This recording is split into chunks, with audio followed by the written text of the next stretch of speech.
ជំរាបសួរនៅថ្ងៃនេះខ្ញុំមានព្រះបន្ទូលសុភាសិតជំពូកទី28ខទី13អ្នកណាដែលក្រោបបាំងការរំលងរបស់ខ្លួននោះនឹងមិនចម្រើនឡើងទេ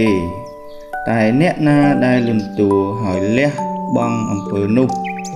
នឹងប្រទះបានសេចក្តីមេត្តាករុណាវិញអរគុណព្រះអង្គសេចក្តីអធិដ្ឋានសម្រាប់ព្រះបន្ទូលនេះ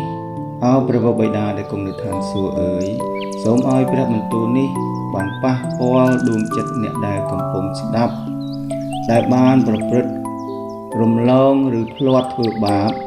សូមលន់តួសារភាពចំពោះព្រះអង្គហើយប្រែចិត្តឈប់ប្រព្រឹត្តទៀតអាមែនអាមែន